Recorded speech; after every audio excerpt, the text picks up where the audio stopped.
Hey guys, wInevitable here doing another video. It is patch day with Jaina Proudmoore. That's right. The newest hero, the newest edition in all her splendid glory, sitting out here. So we're going to do 3 parts, keep these kind of short. Part 1, we'll go over the basic patch notes, the buffs, the changes, the nerfs, all that stuff. Part 2, there's been some UI changes, some skins, cosmetics, things like that. We're going to go over that. And then part 3, we'll actually devote specifically to Jaina and show her off. So this is part 1. If you want to check out the new cosmetics, like on the Malfurion, the ETC, the hammer, go to part 2. And then part 3 is going to be specifically with just Jaina all day. So, check that out if you're looking for the Jaina stuff. Let's go ahead and switch. For the patch notes, we'll try and go over these briefly here. Let me get set up and switch around with the, let's see, I don't want to do webcam, so do desktop. There we go. So now we are into the desktop. We'll bring up the notepad got here on the side to keep track of things. Of course, Jaina is a big addition, the biggest addition in the patch, but there are a lot of other ones, a lot of big ones. We're not going to go over the art here. You do have, that'll be part 2. A lot of good things coming out, some bundles, some new skins for the wintertime. All that'll be in part 2. Let's go ahead and get into, where do we want to start with? This is kind of the UI. We'll skip that as well. Going into the design, the gameplay. Let's start with the battlegrounds. Let's cover that. That's going to be one big thing. There's a few things. First of all, experience is now split. So instead of having all the experience be in the fort or the keep, the 2000 XP for a fort, the 3250 for the keep, it's now split. And so there'll still be some experience coming from that town hall, as Blizzard calls it here, but the rest will be through the 3 towers nearby. So you can go ahead and check that out in the game. You'll see that, if you can get a tower, you'll get some experience. If you get 2 towers, you get a bit. If you get all 3 towers in the fort, you get the 2000 XP or the 3250, depending if it's a tier 1 or a tier 2. So that's really cool. They split that up. It's going to change gameplay a lot, I think. A little bit more emphasis on getting those towers down early in lane. Could definitely give edges to teams. This should be exciting. I'm excited to see how that plays out. Some small changes. The 1-second reduction on the channel time on the tribute is going to be big because there's a lot of fighting going on around those tributes. That's definitely a big deal. We'll have to see how that plays out, specifically in matches, but I think it's going to make things a lot tighter, and it's might be easier in a lot of cases to actually channel the tribute than it has been in the past. Now, looking at the Dragon Shire, there's a couple changes here. One, you can no longer target the Dragon Knight with your allied abilities or talents. So if you've channeled and taken control of the Dragon Knight, even though he says you've set him free, but if you've controlled him, he cannot be healed. You cannot buff him. You used to be able to give him shields, heal him up a little bit, prolong his lifespan. That is no longer possible as part of the balance from Blizzard coming down. The other big note that's not here, it's noted below, is that a Nova or Zeratul, a cloaked hero, upon exiting will now be revealed. It used to be when you took the Terror or the Dragon Knight, you would leave the Terror cloaked. You'd leave the Dragon Knight cloaked, and it was hard to spot you. You will now be revealed. You'll have to then recloak after your cooldown. So it will be easier to catch a Nova or a Zeratul coming out of the Dragon Knight or the Garden Terror. Big change there. In a big little change, you could say. It's a small change, but it actually will pay off if you're playing against those cloaked heroes. And if you are playing a Nova or Zeratul, you have to be careful. Now Zeratul has the blink, helps a bit. Nova does not. So you have to be careful about watching that timer as it goes down. Garden of Terror, a big deal. It's a small change again, but it's another big change in a way. Small numbers, big change. Radius of the Q, the Spore Queen's Curse, reduced by 10%. So, before you could land the Q down, if you centered it on an enemy hero, they would automatically be a plant. There was no way they could escape in time unless they had a dash or barrel roll or a blink of some kind of escape. Now, you're actually going to be able to exit from the radius. I'm pretty sure. We have to test this out, but with that 10% decrease, it's going to be harder to land some of these combos on people, and also just the area that you're able to zone out with the Q will be reduced. I think you'll still be able to, it's kind of like a higher skill now required in using the Garden Terror. I don't think this in any way, shape, or form nerfs I don't think it's really a hard nerf. It's more just adding skill to the Garden Terror. It's not as big of a Q that you can just plop anywhere. But good players are still going to know how to position it and to use it correctly, so that you're going to be able to get still get a lot out of it. Now, there's a couple cases where it won't be as easy to catch quite a few people, and it won't lead to multi-hero combos as much as it has in the past. Small numbers, big change. Haunted Mines, another map changing quite a bit. You can see here the starting health and health scaling on the underground minions and the underground grave golem has been increased. So the fights in the mines are going to take a little bit longer. It's going to be a little bit harder to clear things out. And I think that's really interesting. You're going to see a lot more fighting in the mines. And it's going to slow down. If one team has an early advantage, it's going to slow them down. And I really like this because before it was kind of like whoever got in first was in the best position could just get the skulls. Now it encourages a bit more team fighting. And I really like that, to see that idea. I think it's going to add a little bit more skill to the synergy, the team synergy side of things versus just speed rushing through the mines as fast as possible. Also, the grave golem itself, the one that is spawned at the end of the mine cycle, has damage and health reduction by 20%, the scaling you can see here. So the late game golems aren't going to be as strong and fearsome as they are now. Now early, the first golem isn't going to change as much, right? But it will over time decrease in weakness, both in damage and health. And I like this because it doesn't punish teams as much for not getting the skull advantage. And I think it's going to lead to better balanced fights. This is going to add time to one of the shortest map times. The shortest map time right now is on Haunted Mines. And this is actually going to increase the map times a little bit, to put it in the same league with the other 4 maps. I also like it just because I think there's more... there's less of an emphasis on the objective and more on the teams and the team fighting. And I think when you look at this game, it's, if you can out-skill the other team and get skulls, you should be rewarded for it, but you don't want to completely negate the other aspect of the game, the team fighting. And that's why I really like these. They all seem like good changes. I don't really have anything against these. The Dragon Knight, though, is already kind of weak, so I guess this is more late game, keeping it from getting too out of control, but I don't know how big of a change that will actually end up being. Really cool, though. It's going to be fun to see how these play out, especially with this first change, the town halls now no longer holding all of the experience. It's going to be a big deal. It's going to change all of the maps and all of the playstyles. So lots of big things coming out. Let's see. That's the maps. Then let's go ahead and go over the basic talents. These are not specific to heroes, but we'll do the basic talent changes and then go into the hero changes, and that'll wrap up part 1. You've got some changes to talents. The big ones. Resurgence is now a 3-minute cooldown instead of a 2-minute cooldown. You're going to have to be very careful when you use Resurgence, very wise about it. You cannot just throw your life away. You still have that free angel on your shoulder.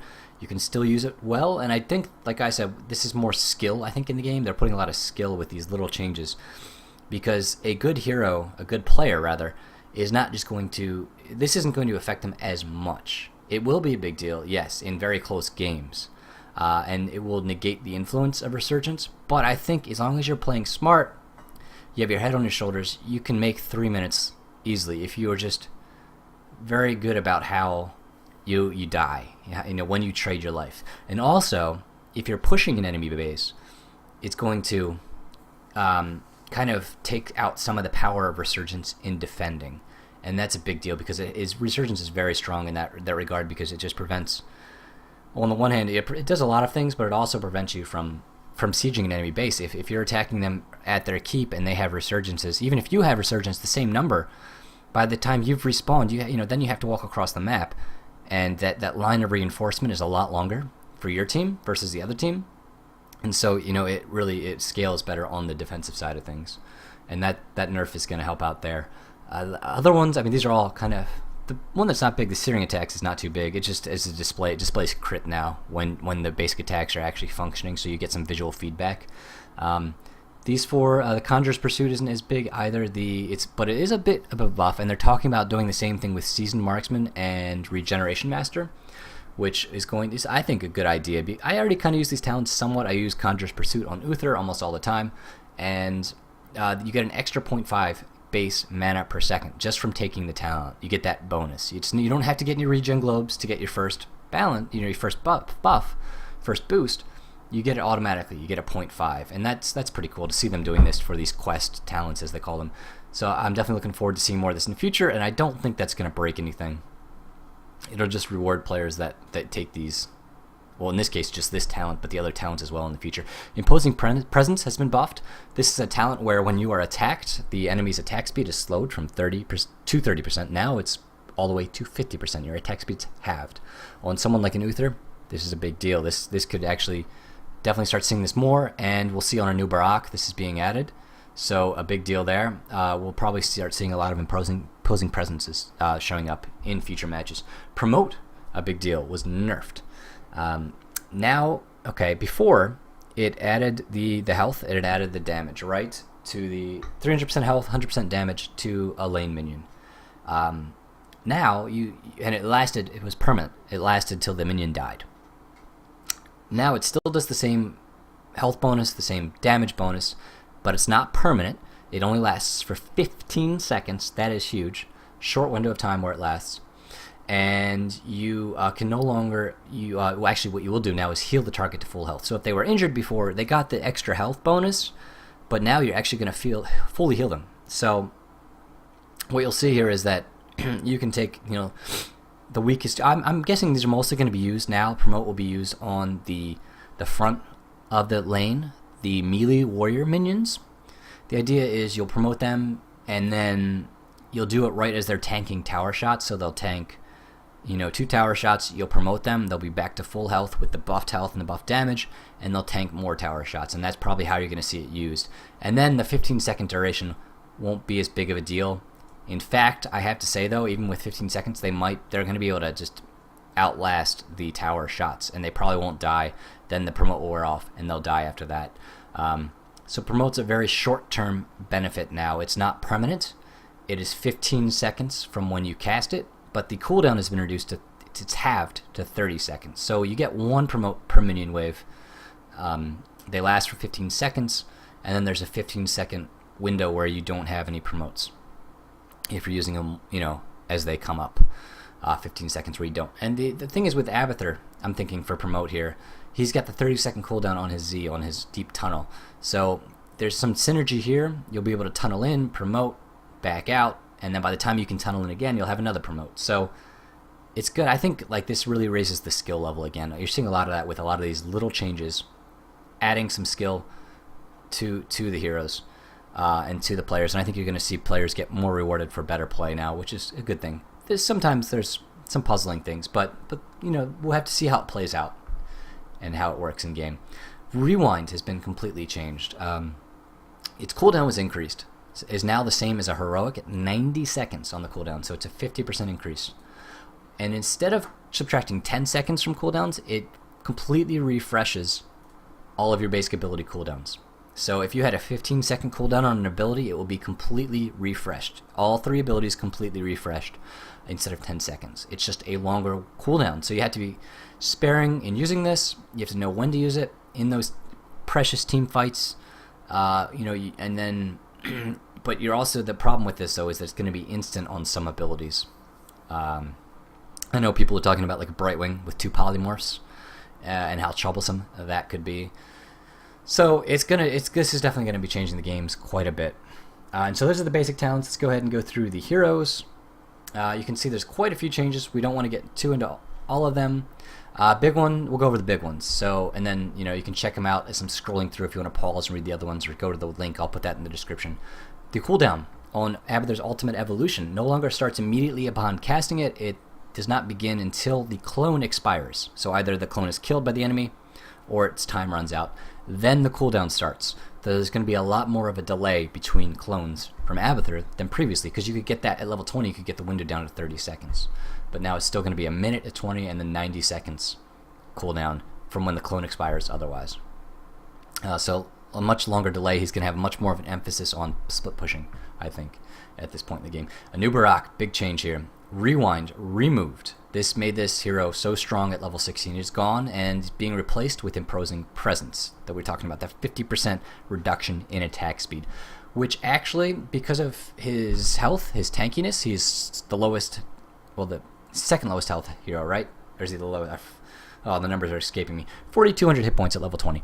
So this is actually going to be kind of a lifesaver for him. Just having that imposing presence, I think, is actually going to give him more sustain than he had. His hardened carapace, rather, the shield, has been reduced, unfortunately, and his locust swarm, the heal protect, has been reduced. So a bit of a nerf here on his sustain, of all things. It's interesting to see that with the shield and the locust swarm going down, and then the rewind, he's losing his double stuns, and he will no longer have 2 burrow charges. So a bit of a nerf here, definitely, for Nubarak. Imposing presence is probably going to be the go-to talent, I'm thinking, at level 16 now, but we'll have to see what plays out and how it plays out with him. Arthas not really touched at all, a little bit of an increase in the Frozen Tempest, so you have to be very careful, but that's a skill thing, just using the Tempest when you need it. Asmodan. The same changes that happen to promote are going to happen to infest and to bound minion. Now it heals the target to full health, and it has a 15-second duration. The cooldown's not changed. It's still that same 30-second cooldown on the General of Hell, but it only lasts for 15 seconds. That is not the General. The General lasts as long as you did before. This is the upgrade when you promote them with the bound minion talent. It only lasts for 15 seconds, so you have to be very judicious in your use of this. Interesting change. The Channy doesn't get a shield when he's in the keg. We'll have to see if that matters at all. You don't really see the keg that much. You usually see the spirits. Storm, Earth, Fire. Illidan's getting a bonus here to his basic attack damage. It's increased after the sweeping strike from 25 to 35, so his basic attack's getting better. Emulation is increased by a second, a 25 or a 33% bonus, but the damage goes down slightly, so that'll about even out. But he's going to have more basic attack damage, which is good.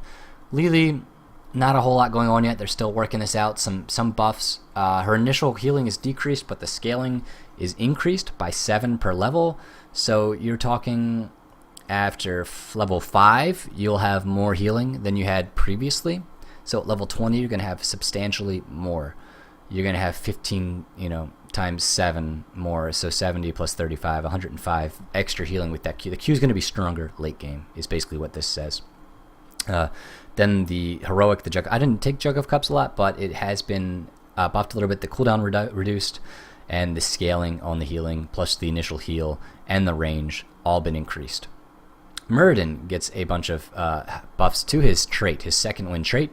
It now activates sooner at 40% instead of 30%. There's a talent you can take where it'll activate instead of at 40, it'll activate at 50% health. So he's going to get that second wind a lot sooner, which is good. He could be a little bit more resilient. Maybe we'll actually see some use. Probably not just yet. I think he needs a few more tweaks. And then the heal amount increased from 40% to 50% on this stone form talent. So a little bit of buffs here, probably not a whole lot. Nazebo changed a bit. He does have the death ritual, which would allow him, he gets those stacks from getting last hitting minions, mercs, summons, and heroes and everything. And now it's been changed so it just activates on lane minions. And the idea behind this is that you're no longer forced into fighting against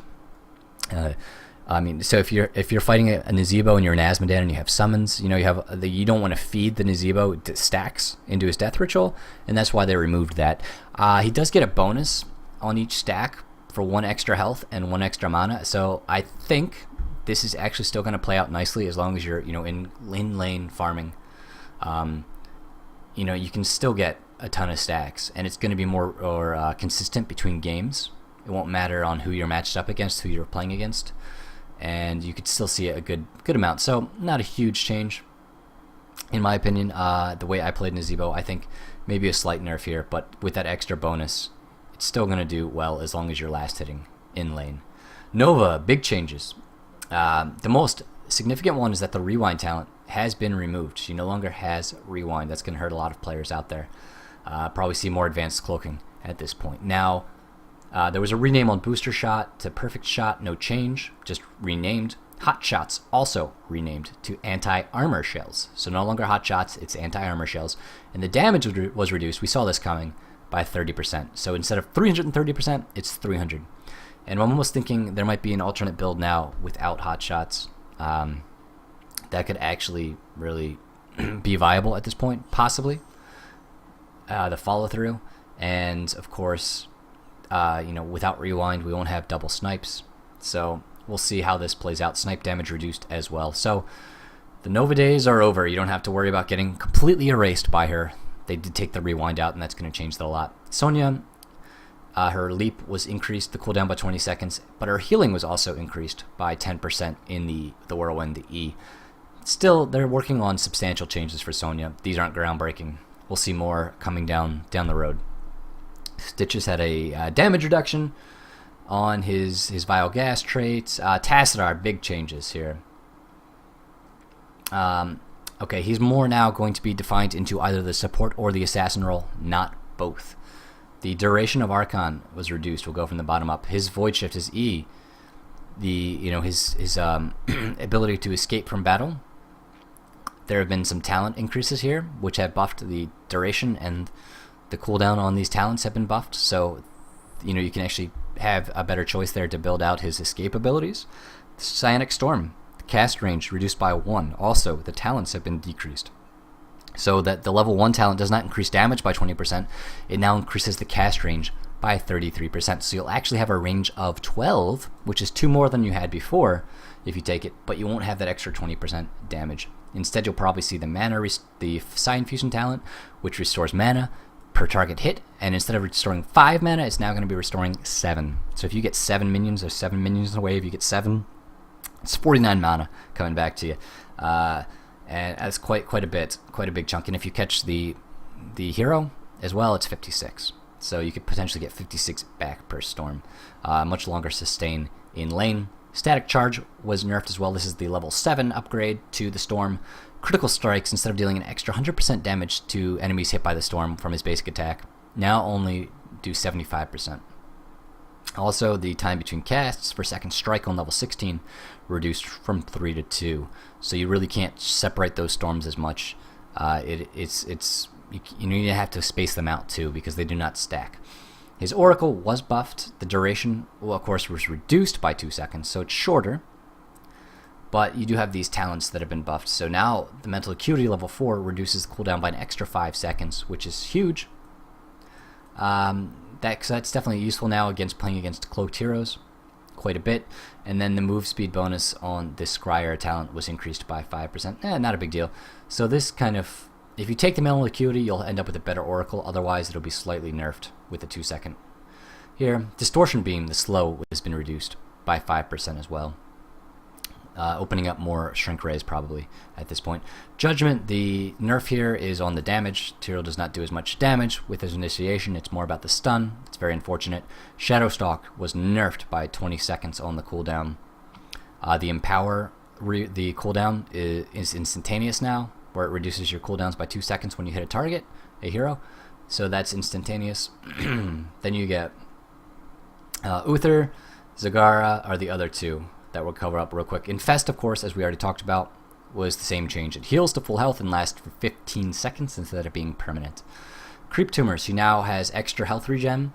It's not noted here, but it's 1.5 flat plus about 0.3 per level. And then the Reconstitution still increases her health regeneration by 300%. So she'll have a bit more regen on creep late game. Just there's a bit of a buff there to her health regen speed. Uther, his healing has been slowed down a bit, and then you have the Holy Radiance now is actually buffed a bit. The Gathering Radiance talent that you can take. I believe this is level 16. I'd have to check that. And so you'll actually get damage bonus and healing bonuses for each target hit, and it's no longer separated. So it's going to be easier to scale that up to the extra 50% bonus. So that might be a talent to look at. The Q, of course, are not going to be healing quite as much when it was already healing a substantial amount. It's a little bit of a nerf there. A nerf to a lot of damages. Quite a few nerfs coming in across the board, and no real insane buffs that we've seen at this point. I just want to double check. I mean, there's nothing. The buffs we've seen are very small. The Illidan, it'll be interesting to see if that's useful, how useful that is. But quite a lot of nerfs coming out. So go ahead and read through those. I'll put the link in the chat. We're going to go ahead and move through to part 2.